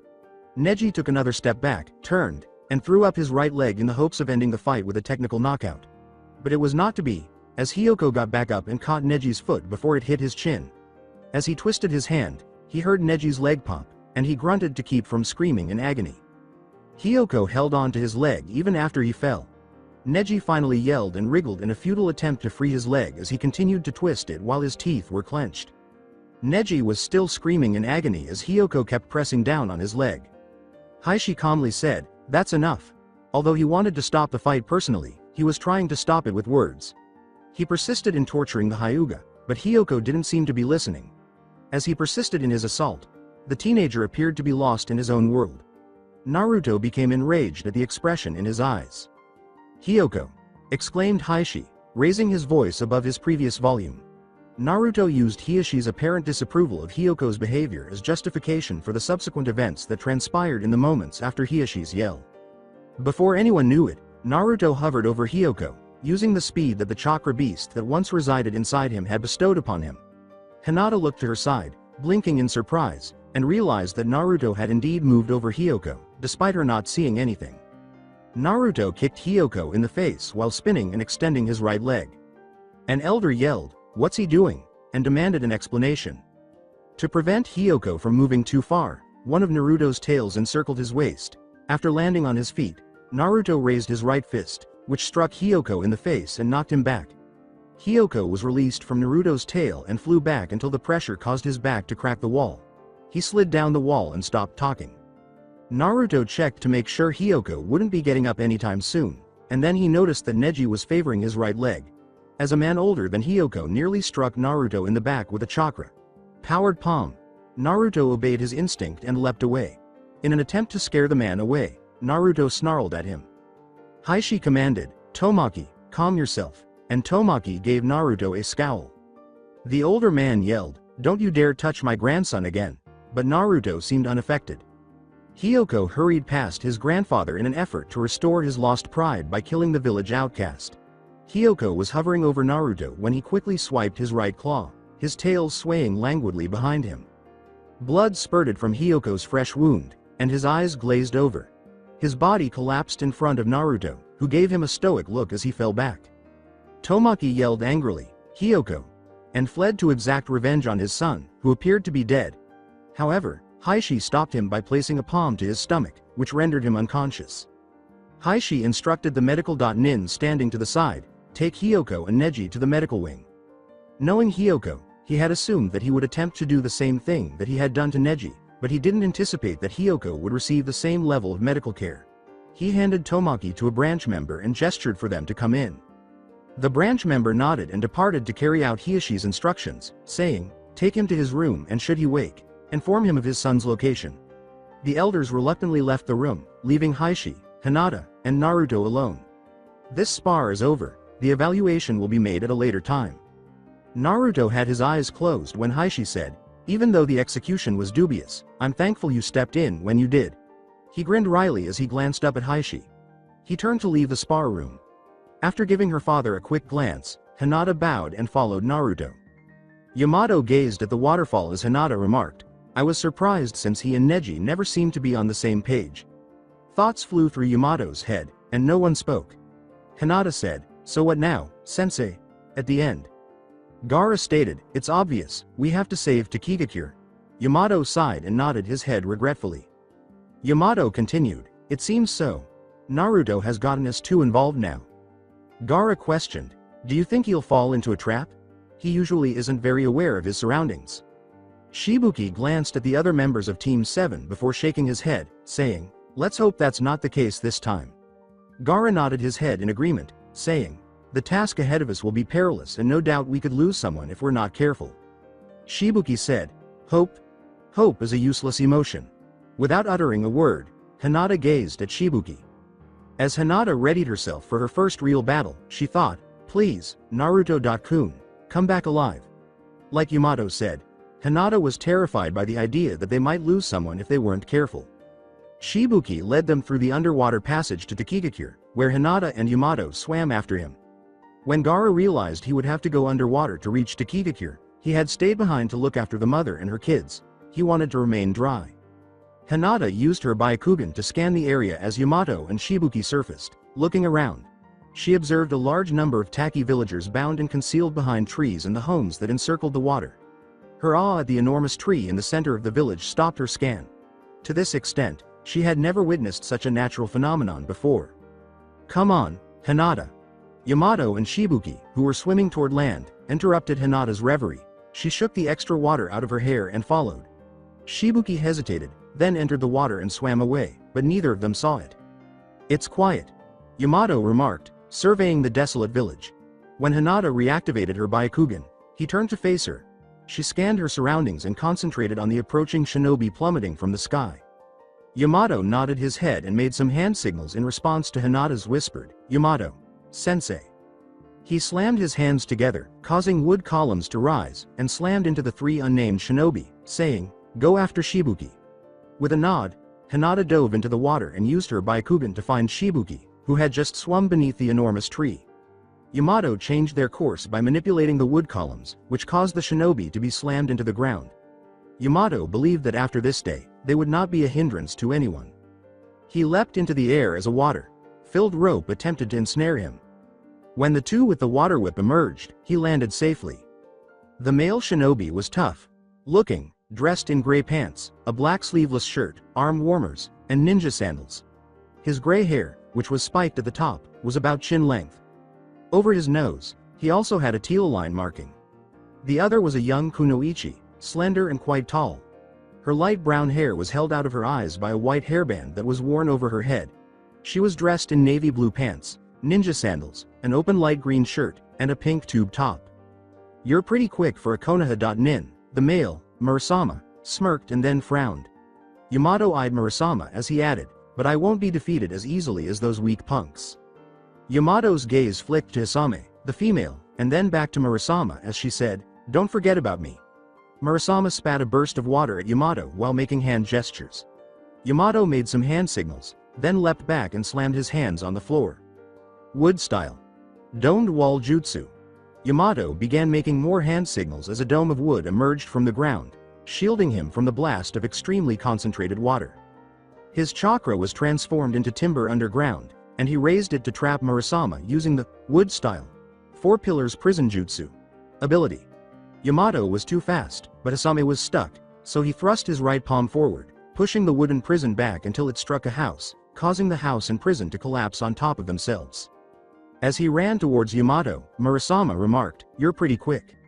Yamato made more hand gestures and said, "You're not so bad yourself." He raised his right arm and transformed into a leafless tree, shouting, "But unfortunately, I don't have much time to waste." Wood style. Branching forest. The branches flew in the direction of Murasama, who was quick enough to escape their capture. They went back to work capturing or skewering Murasama after Yamato spontaneously spiked the ends of the branches. The branches pursued the target relentlessly after it leapt into the air. Murasama turned his body to the left and barely avoided being hit by the branch. He grasped onto the branch to push himself away and avoid more branches after it made a shallow cut on the left side of his back. Thinking he had one-upped the wood user, he smirked as he landed a few feet away. He was taken aback when he noticed Yamato grinning. At that moment, he became aware of the single underground branch. His gaze expanded. A branch grew from the ground beneath him and encircled his body, confirming his suspicions. As Yamato took the linked branches from his arm and advanced on Murasama, he let out a grunt and fought against his captivity. Yamato became more defensive when Murasama said calmly, "You're pretty clever." He produced a kunai, twirled it around in his finger, and then positioned it to slit the throat of the man he had captured. The man laughed when Yamato asked, "What's going on?" With innocent innocence, he inquired, "What do you mean?" Yamato scowled at the man as he laughed and asked, "Why'd you invaded Takigakure?" As a water whip attempted to encircle the man, Yamato's eyes shifted to the left and he flipped away from him, asking, "What's so funny?" To stay above the water he landed on, he applied chakra to his feet. Yamato retracted the whip and kept it by her side, grinning as she said, "I should have figured it'd take more than that to finish you." Water style. Water prison jutsu. Yamato's eyes widened as he found himself trapped in a water prison. Hisame was grinning at him when he turned around. Yamato swore as she said, "We got you." She smirked as she turned to face Murasama. She questioned, "Should we kill him?" "Wait." The two came to a halt and looked at Suin, their leader. He had dark eyes, a goatee, and long, spiky hair. He was dressed in sandals, gray pants, a dark blue jacket, and a bandana to keep his hair out of his face. "We could use him to negotiate." "This guy." Yamato felt his body pleading for oxygen, and his thoughts started to warp. As Yamato began to lose consciousness, the woman remarked, "You got off lucky." As Shibuki held the hero's water in his hands, he thought, "This should be protected." As he gazed at the cause of his father's untimely death, his eyes narrowed slightly. However, he was aware that it would be too risky to simply give the bad guys the water. Holding back his tears, he tightened his grip. He managed to gather his thoughts long enough to ascend the tree's hidden passageway to its upper level, where he saw Yamato bound to the wood in front of the enormous tree. Suin, the leader, yelled, "I know you brats are out there. You too, Shibuki." That traitor. Shibuki's grip on the hero's water became more firm as he thought. "If I don't have the hero's water here within 5 minutes, I'll kill every man, woman and child I find. And if you're still too scared to hand over the hero's water, Shibuki, you'll be next." Shibuki screamed, "There's no way I can give him this," as his body trembled in terror and frustration. The soft voice of Hinata asked Shibuki, "Are you just going to let him do that to your people?" He jumped a little, but he clearly calmed down when he saw her. He closed his eyes and clenched his knuckles. "But what can I do? I can't just hand him the hero's water. If I give him the hero's water, there'd be no point in fighting him," he said. "I wasn't meant to lead. That was always my father's job. Why'd he have to drink the stupid water?" With a hand on his left shoulder, Hinata remarked, "Because he knew it was the right thing to do. I'm going to go look for Naruto-kun or Gaara-kun so they can help me free Yamato Sensei and stop these bad people. You're welcome to join me," she said as she left. Hinata hesitated to turn around as Shibuki stammered, Hey, what's going on?" When she saw Gaara being carried down a net with other people inside, her eyes widened. His body was relaxed and his eyes were closed. Hinata turned, her face etched with anxiety. He yelled, "Wait," at her. She hesitated without looking at him. "Why are you doing this for a village you don't belong to? What gives you the courage to be fearless?" After blinking, Hinata gave a little laugh. He heard Hinata say, "Being brave isn't the same as being fearless. That's stupidity. Being courageous is standing up to your fears. Not because you want to, but because you have to. My mother taught me that," as she said the last line quietly before leaving, overcome by a sense of nostalgia. Shibuki returned his focus on Suin. Trying to summon courage, he closed his eyes, but all he could feel was fear. When he came to a dead end, Naruto snarled. He didn't understand. He followed his prey through the waterfall, but instead of spotting him, he came to a dead end. Frustrated, he punched the wall. Naruto felt some relief from his rage as it cracked under the force. He delivered another blow, and this time the wall broke down and cracked. The entire cave trembled under the impact of Naruto's 2 punches, and the wall he had just punched collapsed. He gazed at the fresh hole in the wall while blinking. It appeared that there was another room inside, or perhaps a different route. Naruto leapt through the hole and began racing down the path with a cunning smile on his lips. he would track down the scumbag who escaped. He never let any of his victims escape him for very long. As she waited for her adversaries to position themselves so she could launch her ambush, Hinata prepared herself. She was able to remain fully concealed while simultaneously monitoring her adversaries when her Byakugan was active. Furthermore, she required Yamato to awaken. Hinata wasn't sure whether it would be wise to wait, so she hoped he would wake up soon. She also saw that the other Taki shinobi were bound to the other civilians, and she knew that they would undoubtedly aid in halting the invaders if she could free them. Even Hinata had a limit to how patient she could be. She noticed that Gaara's sand was beginning to form a tiny cocoon around him. She simply hoped her idea would work as she rolled the tiny black sphere in her hands. With her calculations done in her mind, Hinata hurled the black ball into the air. She used the force and trajectory of her throw to predict where the ball would land. As it engulfed Hasame, Suin, Murasama, and the other inmates in a cloud of smoke, it struck precisely where it was supposed to. Suin exclaimed, "Be on your guard," in surprise that Shibuki chose to attack. As he waited for the smoke to clear or to avoid an attack, he let out a growl. The fact that he and his companions were standing by themselves in front of the enormous tree rather startled him. Suin scolded himself, "I can't believe I thought he would attack," while he yelled at his soldiers to find the civilians. Two voices yelled, "Water style, grand tidal wave," as the water started to rise and move toward the three missing nins. Each of them leapt back and out of the path of the tidal wave. They were in the air when Taki shinobi suddenly surrounded them. With a muttered curse, Suin swatted away a Taki ninja and continued to repel the enraged and attacking warriors. His fellows had their share of Taki ninjas, too. They were fighting for their lives against the natives, though, having picked up a few tips during their time away from home. Yamato looked at Hinata and moaned. He complimented Hinata, "Good job, Hinata," which caused her to smile proudly and blush a little. He entered the fray and gave the order, "Now, stay hidden while I finish what I started," in order to successfully divert Hisame's attention long enough for one of the Taki shinobi to trap her in a water whip. Hinata watched him unleash a torrent of wood blocks onto the adversaries. She was certain that Yamato would be alright with all the Taki support, even though she could tell he was still a little dazed. After having a thought, she instantly opened her eyes and began searching for Naruto. Finding him wouldn't be too difficult because Naruto had more chakra than anyone else. Even with Gaara's massive reserve, Naruto easily defeated him. However, Gaara's chakra was now gleaming brightly like the sun. She had to wake him up quickly. He had instructed them to keep him awake at all times and to wake him up right away if he fell asleep. Nevertheless, given that she would actually have to cross a battlefield, it would not be an easy task. At the very least, Hinata hoped Naruto was safe wherever he was and that he would arrive soon. With a sigh, she got up and prepared herself. She leaned slightly to jump, fighting to avoid trembling. When she noticed two sizable chakra signatures moving toward the scene of all the fighting, her eyes widened. She could never forget Naruto's chakra, which she knew was one of those enormous chakra signatures. However, who was the owner of that second signature? A blonde blur flew across the village and directly into Gaara's sand cocoon, and an explosion of rocks, debris, and boulders sent everyone's fight to a halt in a matter of seconds.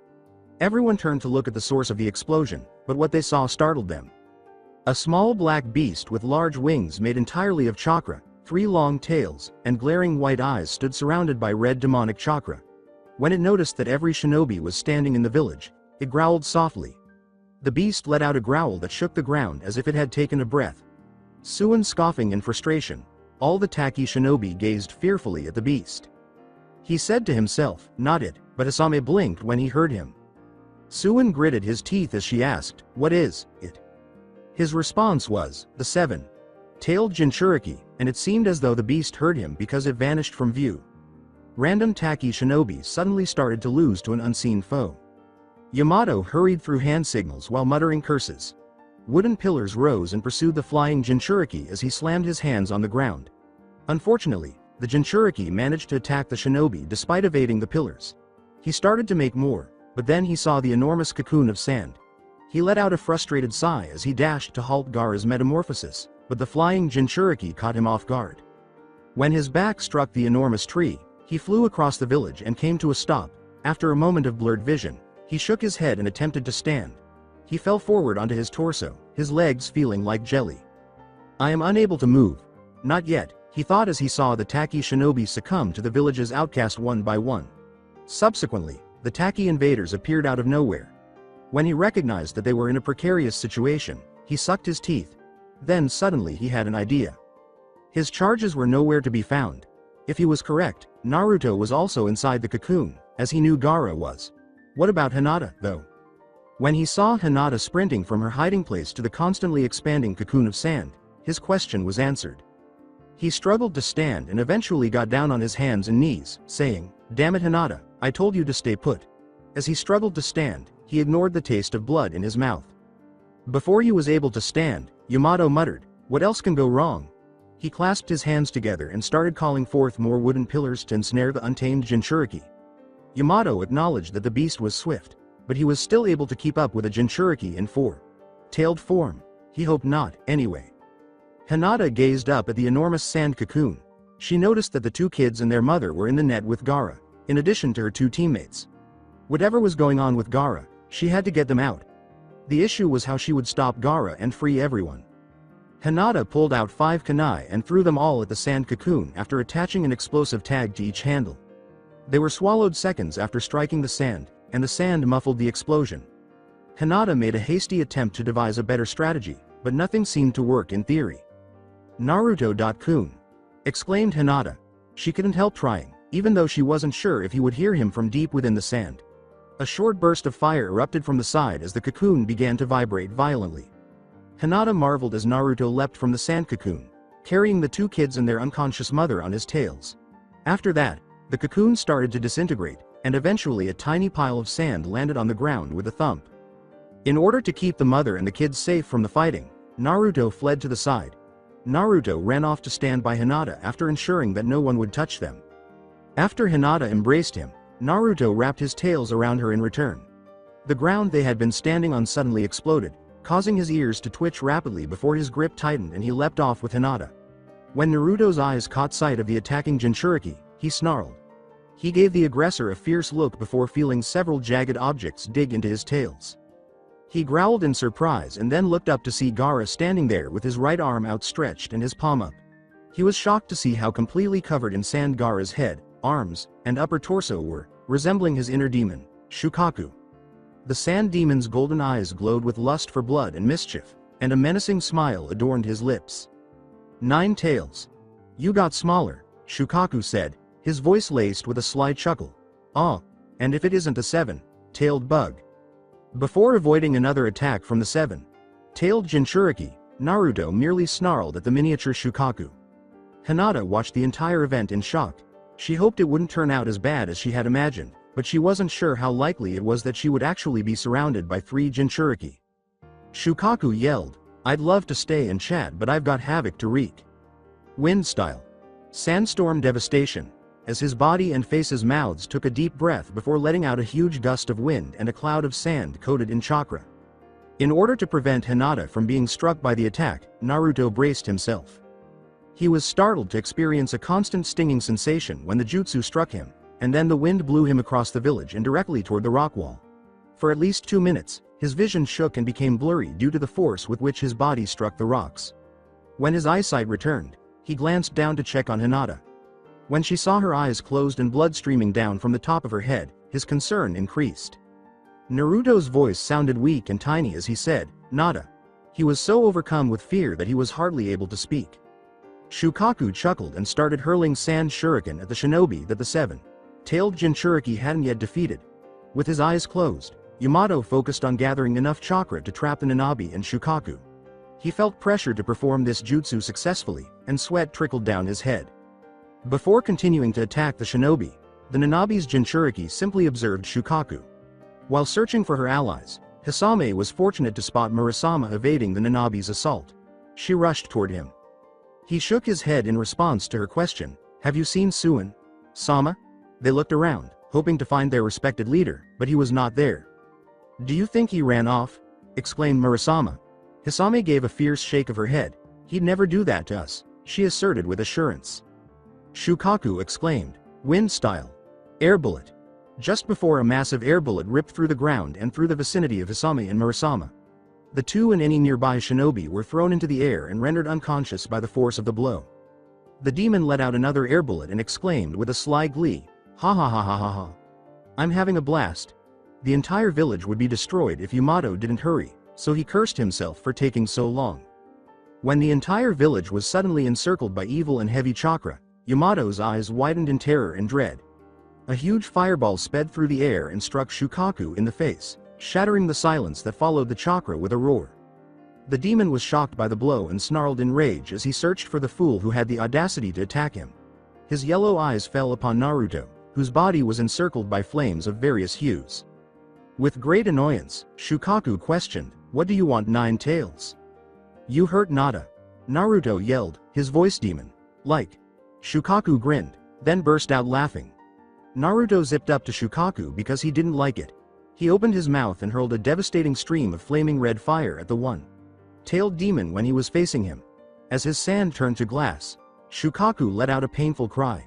He regenerated his lost sand and shattered through the glass.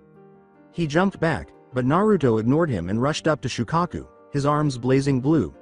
"You jerk!" he exclaimed. Shukaku attempted to leap away from the uncontrollably angry Naruto, but he was too slow, and Naruto vanished from view before reappearing directly behind him and using a lariat to strike the sand beast. As the fire ripped at his sand, Shukaku roared in agony. Nevertheless, Naruto was able to escape the demon's grasp in time to recover from a devastating blow. Before he hit the ground, Naruto was able to straighten himself out and snarled at Shukaku. The Nanabi's Jinchuriki slapped his body away with one of its tails, but he was too slow to react when he felt something hovering over him. After striking the water, Naruto quickly got to his feet and launched several fireballs at the Nanabi. The Nanabi flew down to attack Naruto after dodging all of his fireballs. After avoiding the Jinchuriki, the blonde was attacked by several sand shuriken. Naruto landed in the water, and blood jumped into the air. He started to sink to the bottom and was swallowed up by the water. He took a moment to gather his thoughts before launching himself back into the air. As he positioned 4 tails to aim at Shukaku and 5 tails to point at the Nanabi, his tails were illuminated. His fur erupted in spikes that struck the two-tailed beast. The sharp fur simply fell off Shukaku's sand body, and he simply laughed. Although it took a while for the Nanabi to recover from Naruto's attack, it did so swiftly and snarled in rage. Naruto watched as the Nanabi's mouth opened and its chakra started to enter. After realizing, Shukaku also started to gather chakra in his mouth. Moving his 9 tails over his head and tilting his head back, Naruto tensed his body. He felt fire and his demonic chakra start to meld, and his mouth dropped open. He gained more chakra as a result of the rage that was brewing in his heart and stomach, and eventually his ball of fire and chakra grew to the size of a boulder. As Naruto ate it up like water, the enormous ball of fire and chakra started to contract. He swallowed the ball, and the ground beneath him sank under his weight. Before releasing their individual tailed beast balls, the 3 demon holders exchanged glances. Fire, wind, and the demonic chakra's 3 beams clashed and fought for supremacy. If Naruto faced Shukaku or the Nanabi Jinchuriki alone, he knew he could easily defeat them. Regretfully, he faced them as they collaborated, and their attack was just barely stronger than his. However, he couldn't give up. If he didn't stop them, Yamato and Hinata would be at their mercy just like everyone else. Because he had been a Jinchuriki himself, he felt obligated to stop these 2. Naruto sensed the other 2's attack gradually approaching him and felt his body being pushed back by its force. Their attacks came to a halt when he threw everything into his attack. As he and the Nanabi Jinchuriki poured more energy into the blast, Shukaku laughed. The interruption of Naruto's attack caused his eyes to widen. His body was devoured by the tailed beast balls in an instant.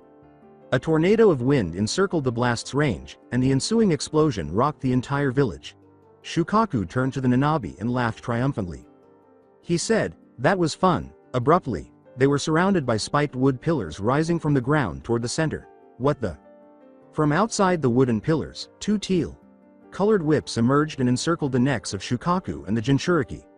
Shukaku and the Jinchuriki felt their power begin to drain from them in a matter of seconds. Shukaku yelled in vain, "Release me! Let me go!" Just before the sand supporting him started to crumble and his brilliant golden eyes grew dull. The Nanani's cloak started to peel off, revealing a dark-skinned girl with orange, dull eyes and mint-green hair, and its power over its Jinchuriki also started to wane. Gaara's face appeared first, followed by his torso, and then his red hair. When Yamato saw the girl fall forward and Gaara drop to his knees and grab his head, he let go of the technique. Weakly, he looked up and stared with wide eyes, asking, What happened? Did I?" Gaara, he flinched, and when he looked up, Yamato was limping toward him, asking, "Are you okay?" Gaara moved his head and moaned in pain, but he nodded. Yamato saw that it was a bright, angry red, and his hands immediately went for his neck. Gaara inquired, "Where's Naruto? And Hinata?" Yamato stopped and glanced to the left. Naruto hid Hinata somewhere safe. As for Naruto, he said. He gasped in surprise as Gaara followed his line of sight. He blinked, taking in the devastation caused by the tailed beast ball, which left a huge hole where the waterfall used to be. Fear and denial made his body tremble. Despite his fear, Gaara looked up at Yamato, perplexed. He took the full force of 2 tailed beast balls, he said. 2? He asked as he noticed the Nanabi Jinchuriki moving next to him. Yamato responded, still gazing at the yawning hole, "She holds the Nanabi inside her, just as you hold Shukaku inside you." Gaara looked at his hands and said, "I hurt, our team, mate." "No," said Yamato and Gaara as they turned to see Hinata approaching them. Yamato saw that Hinata was bleeding, but she shook her head and grinned. She assured him, "This isn't my blood. It's Naruto. Kun's. His blood got on me when he was hit with Shukaku's sandstorm," and she turned to face Gaara, who was unable to maintain eye contact. She told him, "It's not your fault. Shukaku took over and made you do all those things. It's not your fault," but Gaara declined. The rest of Team 7 turned to Suin as he emerged brandishing a water-made sword that was poised to cut Shibuki's throat. "Isn't this heartwarming?" they asked. Shibuki held the hero's water in his hands. "As much as I'd like you to try to console this demon and clear his conscience, I'm afraid you won't have time to. You see, you 4 have caused me enough trouble and I don't need you to interfere any more than you already have." He chuckled as his grasp on the water sword grew stronger. "Say your final farewells, because in another minute, you won't have the breath to do it." "That's enough," shouted Shibuki. "I'm tired of always being afraid. I get so sick of my own cowardice that I wish I was dead." He suppressed his tears as his body trembled. He said, "But not anymore," as Suin was blasted back by a spike in his chakra. He used hand signals to call forth his own water sword and started fighting Suin. Shibuki was challenging Suin with his strength and speed, which were fueled by the hero's water. In addition to blocking and parrying Suin's attacks, he managed to keep Suin on his toes. Shibuki's horizontal swipes caused Suin to flinch and leap back, then charge forward with his sword cocked back. When Shibuki believed Suin was about to swing, he swung forward, rearing his sword. Unfortunately for him, Suin suddenly ducked to the left and thrust his sword forward, causing it to embed itself in his stomach. Shibuki collapsed to his knees as his jutsu dispersed, and he gasped in agony. As he took the hero's water from Shibuki's other hand, Suin muttered, "Even if you have all the strength and speed in the world, experience will always be superior." He kicked Shibuki off his sword after placing his foot on his chest. He cackled and held the hero's water in the air. With triumph, he exclaimed, "I've got it." Sand was moving up his body, but he was too preoccupied with his triumph to notice it. He didn't notice the hero's water flying away until the sand held his arm and body in place. "What the?" As she ran up to Suin, Hinata yelled, 8 trigrams 60. 4 palms, and started quickly closing his chakra points. Although she was still a little dazed from Shukaku's blow, she was able to correctly close 60.2 of the 60. 4 chakra points. With a thud, Suin hit the floor. He glared at Hinata and moaned in agony. Gaara's sand brought the hero's water to him, and he seized it. Suin muttered, "Damn it," under his breath. Suin was pinned to the ground by 2 pieces of wood. Yamato said, "Just in case," while scowling at Suin. After giving Gaara one final glance, Hinata hurried off to find Naruto. She struggled to keep her Byakugan active, and it flared. Despite her headache making it difficult for her to focus, she persisted because she had to locate Naruto. Hinata ran for what seemed like an eternity before tripping and falling. She clutched the dirt beneath her and let out a frustrated cry. His chakra signature was nowhere to be seen. It was gone. Gone. Either his body was destroyed in the blast, or he had traveled farther than she initially believed. The final thought made her cry even more, and she became irate with herself. She didn't want to go on without Naruto. All she wanted was to vanish. She would prefer to spend the rest of her life by herself, without Naruto. Hey. Hinata's eyes widened as she saw Naruto approaching her. He kept walking in her direction, but her lavender eyes never left him. Why? You wouldn't happen to have an First.aid kit on you, would you? He murmured. Hinata remained silent as she stood. She was shocked by what she saw. Naruto was back to his usual self. That's it for today. I hope you guys enjoyed this great story. See you in the next one.